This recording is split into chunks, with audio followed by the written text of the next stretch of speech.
Yo, I'm Euris G, and this is Euris Reviews Everything. Why am I so much emphasis? Birds of Prey was directed by Kathy Yan and stars Margot Robbie as Harley Quinn, Ewan McGregor as Roman Sionis, aka Black Mask.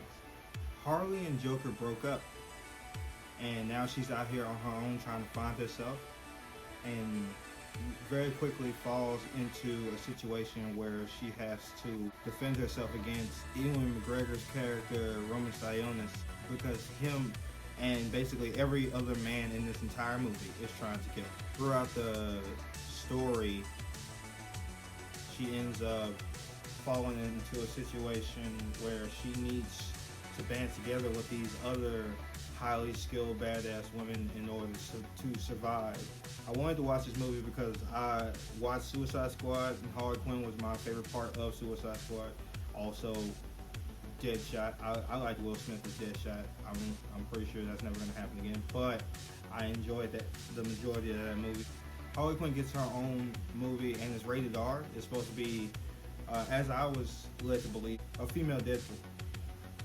And this isn't that, but it's close.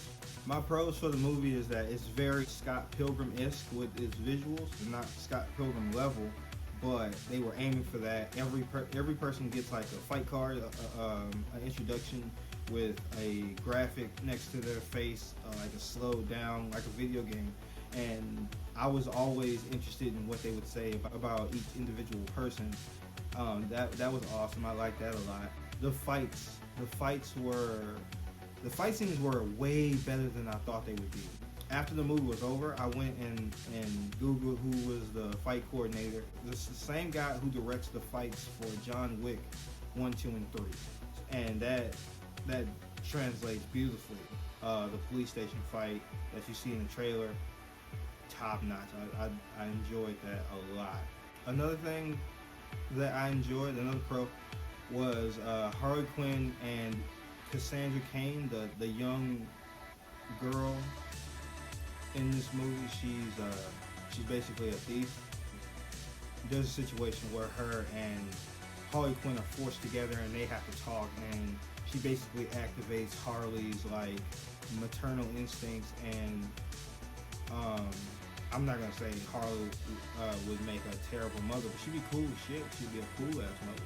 And the way that their back and forth, their banter was enjoyable, funny.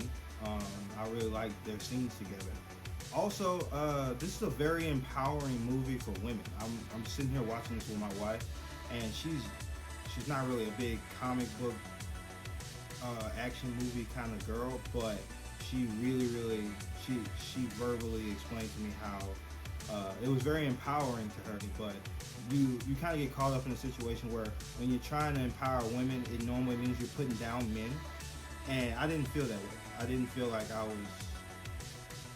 I didn't feel like women were being empowered at my expense while I was watching this film. I was really enjoying myself while I watched it, and that deserves to be recognized. I thought that. It's rated R, man. That really means a lot to me. Like the visuals, the cursing, the innuendo. It's as close to Deadpool as you possibly can get without being Deadpool. And I really like this movie. It definitely is the way I feel like the cinematic universe should be. If you're gonna make it dark and gritty, then you might as well go full dark and gritty. Like a full dark and gritty PG-13 is the stupidest thing you could choose to do. You either make it lighthearted, campy, everybody can watch it, or dark and gritty, and we can only show this after the kids go to sleep. Like, pick a side, man. And this just shows me how good these movies in the DC universe could have been if they had just committed to the vision that they had and played fully. I don't know. Okay, the cons. Cons. I thought that they took too long to put the group together. This is a Birds of Prey movie, not a Harley Quinn movie. So if it's a Birds of Prey movie, I should see them being the Birds of Prey quicker than the last 20 minutes of the movie.